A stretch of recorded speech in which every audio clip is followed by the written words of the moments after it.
যে বলেন ওগো আল্লাহর নবী একটা কূপ পেয়েছি কিন্তু পানিগুলো এত লবণাক্ত এই পানি মুখেই নেওয়া যায় না। আল্লাহর নবী কূপের কাছে যায় শুধু তার জবান মোবারক থেকে একটু থুতু দিয়েছে, সাথে সাথে সেই পানি মিষ্টি হয়ে গেছে। সেই কূপ এখনো আছে। সেই কূপ কি?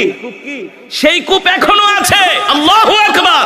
কিয়ামত পর্যন্ত থাকবে, কোনদিন এই কূপের পানি শেষ হবে না। কারণ হলেন আমার নবী হলেন রাহমাতুল লিল আলামিন। সুবহানাল্লাহ বলেন। সাইয়েদনা আবু বকর বলেন, আমার কাছে মনে হলো ওই ঘর ওই বাড়ি অনেক দূর।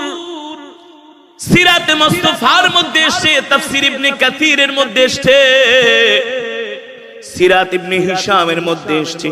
সাইয়েদনা আবু বকর বলেন, আল্লাহর নবী শুধু আমার হাত মুবারক ধরছে। আবু বকর চলেন, আপনি ক্লান্ত হয়ে গেছেন।